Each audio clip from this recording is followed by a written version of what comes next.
Channel open. Welcome back to WeeklyTrek, a proud member of the Tricorder Transmissions Podcast Network. I am your host, Alex Perry. What's today's date? The date. Well, Captain, the star date is 47988. Today's show brings you all the news from the Star Trek franchise during the first week of January 2019 and is current through the latest short Trek episode, The Escape Artist. So beware of spoilers. All right, let's get into the show. Good day, Voyager, and welcome to A Briefing with Neelix. It's a catchy title, isn't it? Welcome to WeeklyTrek, The Next Generation. A huge thank you to the many hosts of the Tricorder Transmission for launching WeeklyTrek in its first incarnation, and a special shout out to Shashank, to John, and to Jamie for having shepherded so many of those fabulous episodes. I'm Alex Perry. I'm really excited to be the new permanent host for WeeklyTrek, but fear not, I'm sure you will be hearing from your favorite WeeklyTrek, the original series crew from time to time. Before we got into the show, I just wanted to talk a little bit about my intent for what I want this show to be. I want to bring you a 30-minute show each week that covers the biggest stories from the Star Trek franchise. We are in a new golden age of Star Trek that we haven't seen since the late 1990s.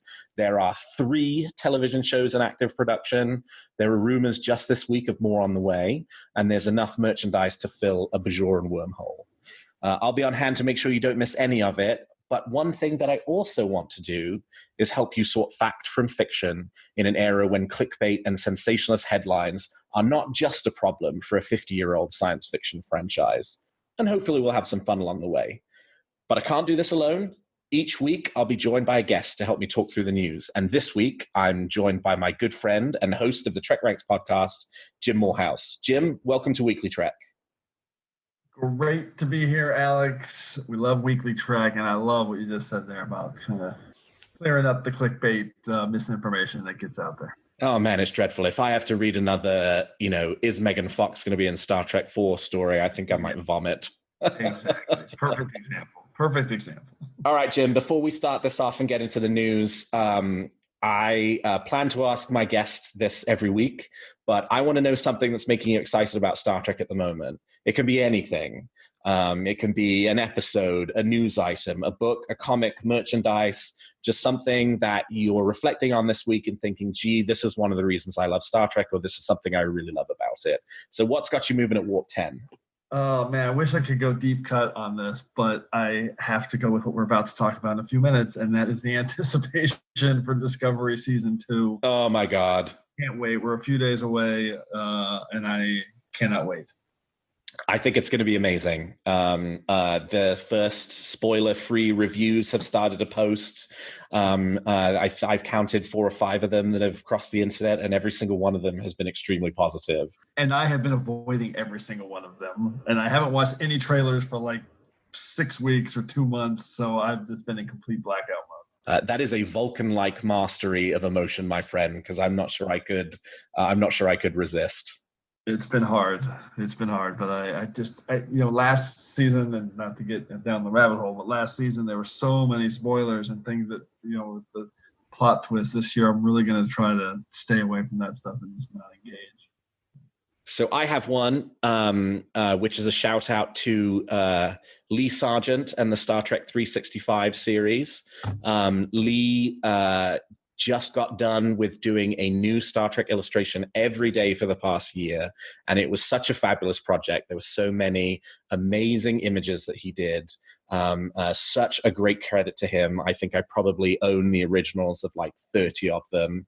Couldn't get enough of it. It was just such a fun and great thing to do. And so hats off to Lee for Star Trek 365.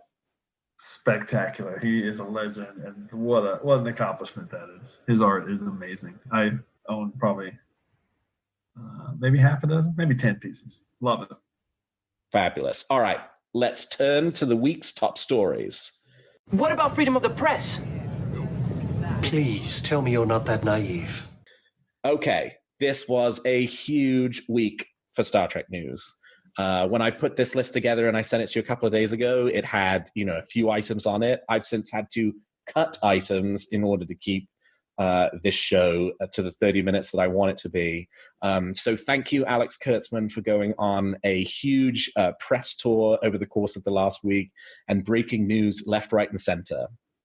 So let's start by talking about what I think is the biggest news of the week, which is the news that we finally have some plot news about the Star Trek Picard show. We don't have a name yet. According to Alex Kurtzman, the name still has not been decided, even internally. But we do know now that the events of Star Trek 2009, the prime timeline portion of that movie in which Romulus was destroyed by the Hobus supernova, will play into the events of this show. So according to Alex Kurtzman, Picard's life will have been radically altered by the dissolution of the Romulan Empire. And I am so excited by this prospect, this idea that that this event that we really don't know much about. I mean, it's mentioned in Star Trek 2009. It's obviously the motivation for the villain, Nero, but which we just see the slightest glimpse of a planet exploding. I mean, so many implications of what that could be.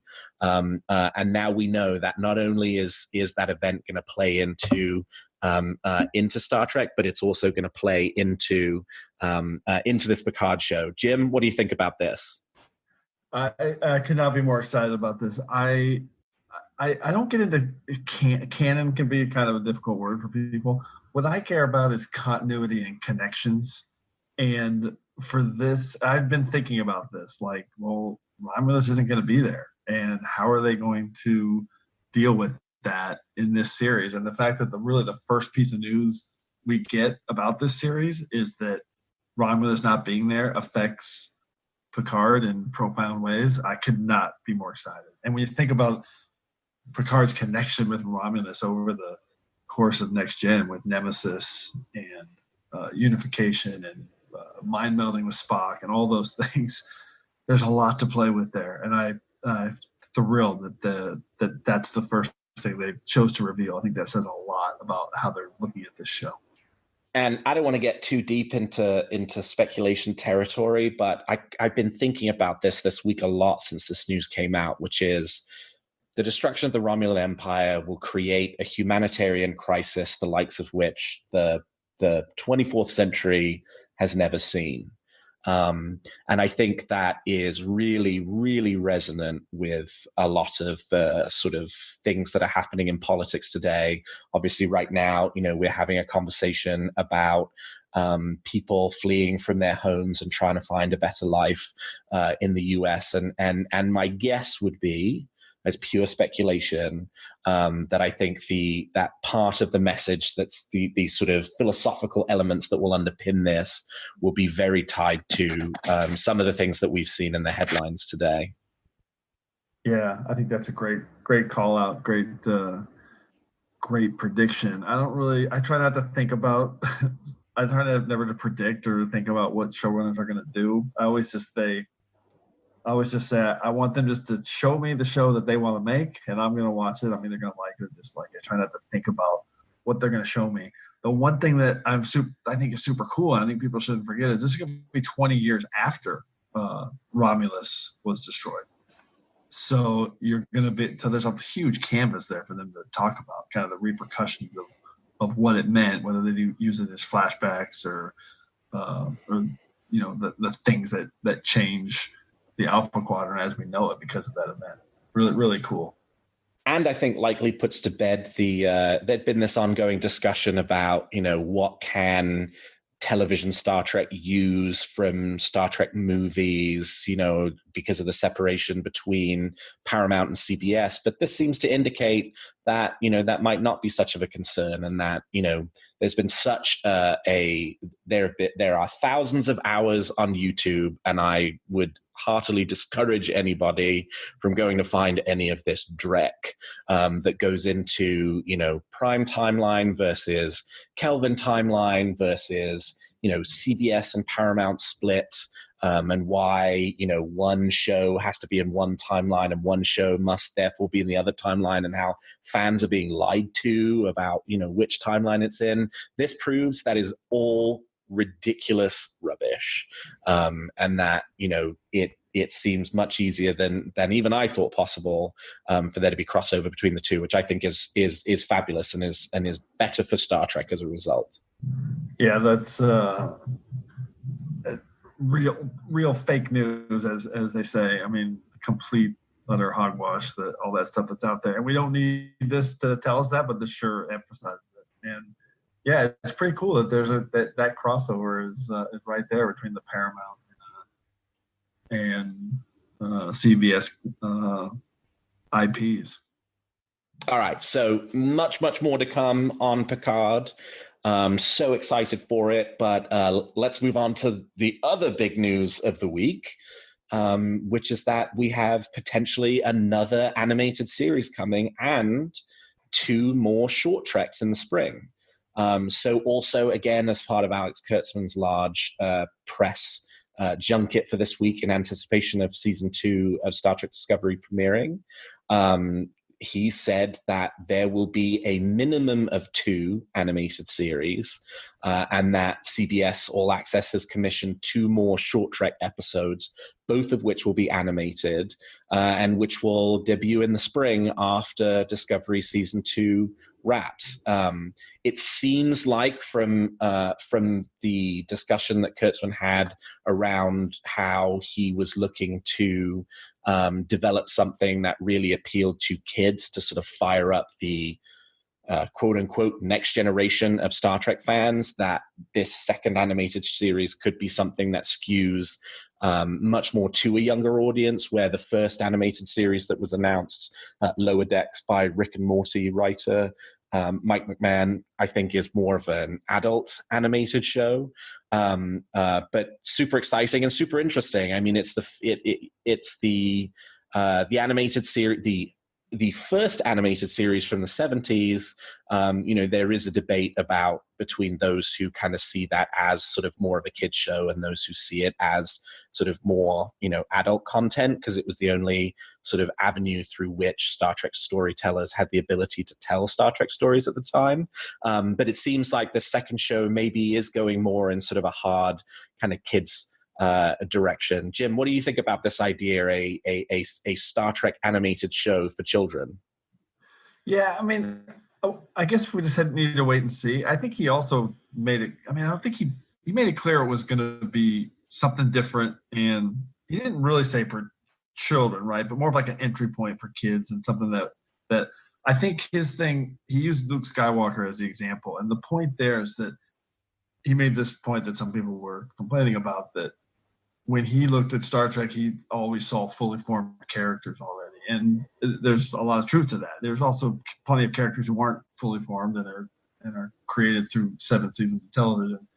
But his point is that the main character of Star Wars, at the starting point of the whole thing, was a completely unformed character. And that was Luke Skywalker, who was a 19-year-old kid going to go out in the universe and discover himself. And I think when he talks about a kid's show, that's what he's talking about. And I think that's the direction he wants to have some kind of introduction to Trek in that way in the animated series for younger viewers. I think that's really cool, and it's a great way to look at it. Yeah, I think that's right. And I tweeted this last week, but as somebody who has a very strong desire to watch new Star Trek for the rest of his life, that's going to require bringing new viewers into the franchise and younger viewers. If it's just kind of those who grew up on the original series or who grew up on the Next Generation, I'm in my 30s now. I'm slowly getting out of the age range for peak advertisers, and there needs to be a constant kind of renewing and refreshing of the interest in Star Trek. And I think there is clearly an interest from CBS in and a recognition that that's important, and I think that's fabulous. Especially when we're in a world where there are kind of 4 or 5 Star Trek television shows in active production. They should be for different audiences. They should be, trying to find new viewers in interesting places rather than, cannibalizing the same audience and asking them all to watch 5 TV shows. And I think the more we can do to expand the number of people who are fans and the age range of those fans, I think, it sets up a healthy franchise for the next 53 years of Star Trek. Yeah, perfect. And I think the key here, though, is that, and no one's making that much, well, I shouldn't say no one, there is media like this out there, but most Pixar, Spider-Man Into the Universe, these kinds of animated endeavors these days, hey, they're just as much for adults as they are for kids. And I think the point here is that it's going to be both. There's no way they're going to make something comical in a way that I think doesn't also appeal to adults. And I use comical not in the literal sense, but kind of goofy or nonsensical is what I mean by that. It's going to be something that appeals to adults and kids, but have an entry point with characters for kids. And I think that makes sense. Yeah, and I think a lot of the fears that I had around kind of an animated comedy were allayed by The Escape Artist, which I won't get into kind of the plot of, because I know there are, these shows haven't debuted in Europe, which I think is atrocious, but and frankly, and the rest of the world. But the way that the source material was treated was both funny, but also reverent of Star Trek. And so I think there are many, many ways to kind of to have different takes on the franchise that, aren't sort of the kind of straight sort of approach that we're used to, that still have, respect and love of the source material at their core. All right, turning from happy news to perhaps slightly less happy news. It seems like Star Trek 4, which has been on the rocks for a while, is even further on the rocks, though I wouldn't necessarily count it out entirely just yet. The news broke this week that S.J. Clarkson, who had been announced as the director for Star Trek 4, is moving on and will be directing the premiere episode for the Game of Thrones prequel. And as a result, will not be doing Star Trek 4 anymore. This comes on the back of it having been a number of months since it was revealed that Chris Pine and Chris Hemsworth, who had been in negotiations with Paramount to appear in Star Trek 4, had walked away from negotiations over issues around pay. And as you will have heard from many previous episodes of Weekly Trek, the other actors in the Star Trek Kelvin timeline crew have always been hopeful about a Star Trek 4, but have never really had much concrete information to share, probably because they didn't have it themselves. So it, this does kind of signal that things are continuing to move in a negative direction for Star Trek 4. But I have seen a number of takes since this news came out that sort of say, Star Trek 4 is dead. And it's entirely based on this news that S.J. Clarkson is not going to direct anymore. But I don't necessarily think that fully lines up with the director's not on the project, therefore it is 100% officially dead, say goodbye to the Kelvin timeline. There clearly are challenges. I think, obviously we'd love to see a 4th Star Trek movie back on the big screen as quickly as possible. But I wouldn't count out, something happening or there being something in the future. I just think that the media narrative on it very quickly skewed in the direction of it being dead. And I don't know that that's quite where we are yet. We may be, but that's not necessarily what this news indicates. Jim, disappointed? Star Trek 4 not coming anytime soon? Well, yeah, I'm most disappointed that S.J. Clarkson's not going to be directing, because it would have been great to have a woman directing a Star Trek film. That's long overdue. I will say this, though. What's dead is the current development plan for Star Trek 4 under S.J. Clarkson, and potentially maybe this idea with Chris Hemsworth and bringing back Kirk's father. What's not dead is the possibility of a Kelvin timeline movie still happening in the future. And if you told me I had to bet my life savings on whether there will be or won't be a Kelvin timeline movie at some point in the next few years, I would 100% still bet that it will happen at some point. Just maybe longer, a little further down the road than we want, and it may end up taking a little bit different developmental shape, but way more likely that it'll happen than it won't happen, in my opinion.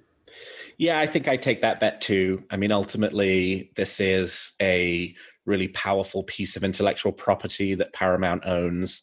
They are obviously going to try and find a way to monetize that at some point. And so, yes, we will see, this is not the death of Star Trek movies. It might be the death of this particular idea, in which case we move on to the next thing. And I think you're 100% right for calling out that this, part of why this particular news about S.J. Clarkson is so disappointing is because we were on the cusp of having our first Star Trek movie with a female director. And I think that would have been fabulous. I would have loved to have seen the perspective and the take that she would have had on the Star Trek universe. And so that's a huge shame. But we can only hope that whatever movie ends up moving forward, whenever that happens, that hopefully they'll bring the same enlightened mentality to it and decide that, yes, it is still time for us to have a female director for a Star Trek movie. Moving on from depressing news and hopefully we hear something positive about Star Trek movies in the future. The Star Trek cruise, the third Star Trek cruise, just ended, I think, yesterday or the day before. And there's news of a fourth, which I'm actually excited about because I might actually be able to make it next year. So the Star Trek cruise is returning for its fourth iteration in 2020. They're actually moving to a different ship, Royal Caribbean's Explorer of the Seas, and they're moving to a different date. The last few years, the cruise has taken place in early January. Next year, the cruise will take place in the first week of March, leaving March 1st and returning March 8th, 2020 from Miami, with stops in the Dominican Republic, Puerto Rico, St. Thomas, and the Bahamas.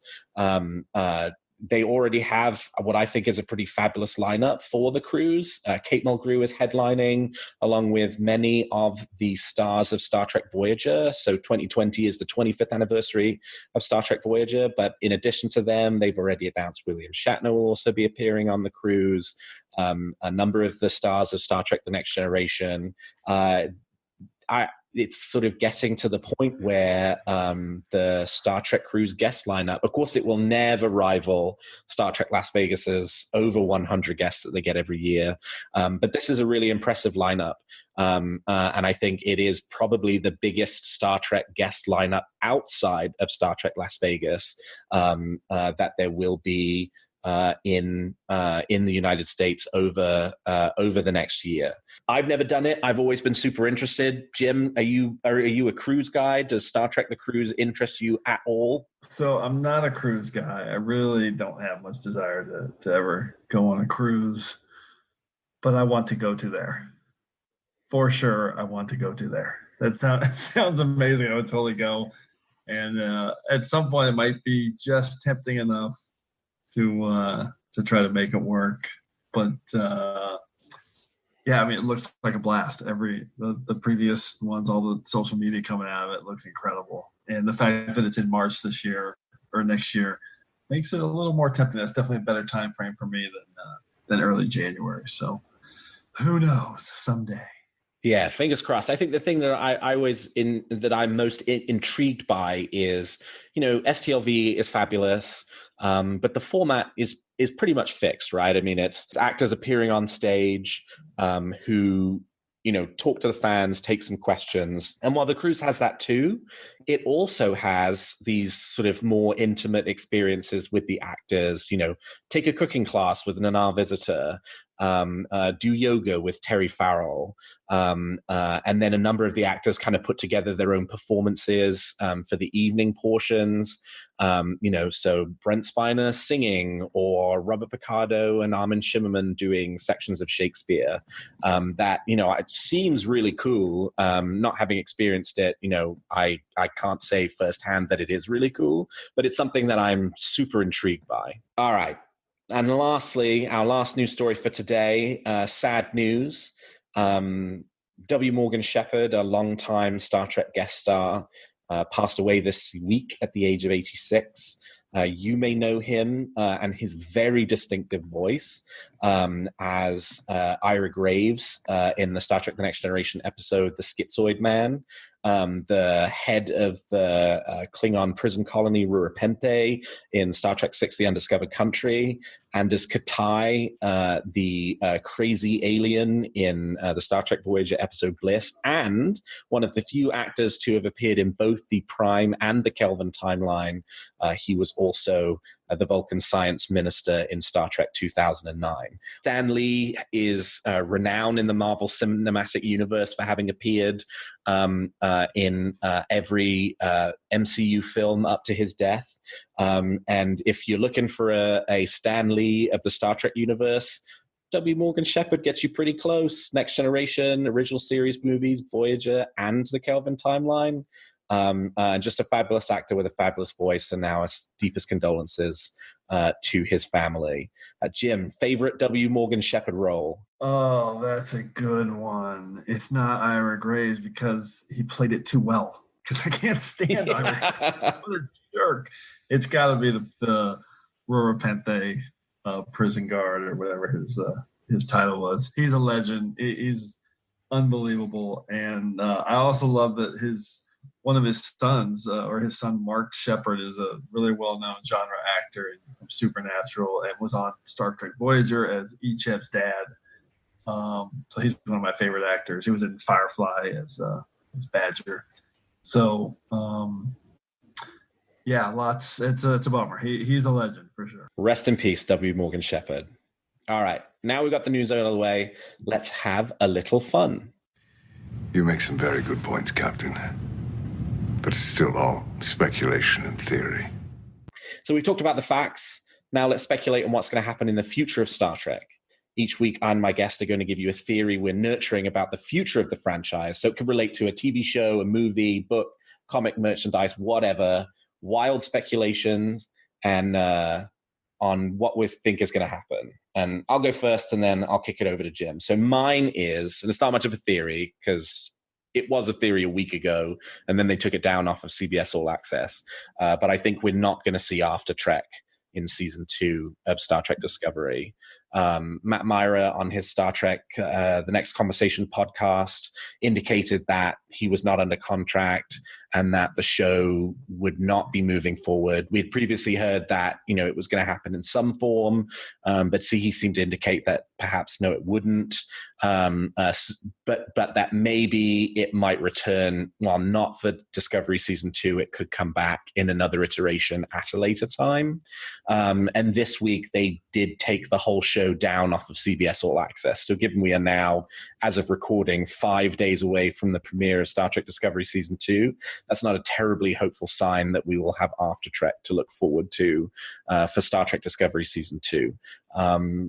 I think that's a bummer. I enjoyed the interviews during the show and sort of the deeper preview into the next week's episode. And I hope that in the future, we will get some kind of post-show interview show back, because I think it does kind of give us an opportunity to take a deeper look into the episode.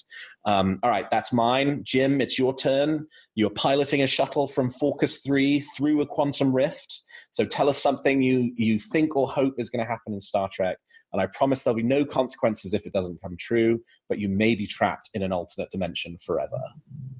I achieved champion standing. By the way, that's not much of a speculation. I think that was fact. That is not fake news. It's a bummer. They're not going to have After Trek or some iteration of it. Yeah. For the episodes. So I said this before, I don't really do predictions or speculation. I just don't like to think about shows that way. I don't try to watch trailers or spoil. I just don't want to know anything. I don't want to think about where they're going. I don't want to be in my mind kind of set in a certain direction to be disappointed. But I will say this. One thing I've been thinking about is this Picard series. And if you listen to me on TrekRanks, I like to summarize with statistics and some of the numbers after each show. So what I put together is my Vegas odds on who might appear in a cameo or some quick role on Picard series. Because there is no doubt in my mind, I'm putting the odds at 100% that there will be some appearance. It's not going to be the whole TNG crew, obviously, but at some level there will be someone from either another series or obviously Next Gen play. So here are my odds from highest to lowest. I've got Brent Spiner at 9-1. I don't think there's really good odds on Data Peon. I've got Michael Dorn at 8-1. Again, it'd be tough to kind of work in Worf. And there's the whole Klingon issue, which we won't get into. And then at 5-1, I have both John Delancey and Whoopi Goldberg. I think there's possibility, but it'd be tough to kind of. They're at a little bit of it. I mean, Whoopi's obviously at a different level in terms of trying to get her on. So we'll see. Story-wise, simplicity-wise, it'd be pretty easy to have Marina Sirtis or LeVar Burton on. I have them at 3-1. And then from a story point, I think the two leaders in the clubhouse here at 2-1 odds are Jonathan Frakes and or Gates McFadden appearing in some quick role to help emphasize something from the Picard series. So that's my speculation, and that's what I'm thinking about. There's got to be somebody. There's no way they're doing it without. I just can't see it, but who knows? I like that. The only one I think I would downgrade based on this week's news is John Delancey, because the sort of Romulan direction for the show makes me think that there's probably not a Q angle. But who knows, right? I mean, we're such early days, it's possible the show's going to go any direction. And I will say, regardless of whether he ends up appearing or not, the pictures of Jonathan Frakes from having directed Star Trek Discovery Season 2 this year, he is looking very, very good. And if you wanted to put on a Starfleet uniform, he would look like an older William T. Riker. That is true. We both noticed that. He was looking pretty fit, like he was trying to look fit. So we'll see. All right. Well, thank you, Jim. That was super. That was awesome. And I guess we'll reconvene a year from now and figure out which was the smart bet and which wasn't. You can place your bets at TrekRanks. All right. That's all the time we've got for this episode of Weekly Trek. Thank you so much to my guest, Jim Moorhouse, for joining me today. Jim, how can people contact you if they want to continue the conversation? You can track us down at TrekRanks on Twitter, or me personally at Enterprise Extra, also on Twitter. Fabulous. And TrekRanks is amazing. We are recording this after having just recorded a bonkers, insane episode of TrekRanks that will almost certainly come out after this episode drops. So check out episode 47. I think you're not going to want to miss it. That's a great one. All right. If you enjoy the show, consider leaving us a 5-star review on your podcast player of choice. And please check out some of the other great shows on the Tricorder Transmissions. If you like the shows, also please consider becoming a Patreon, which you can find at patreon.com/the Tricorder Transmissions.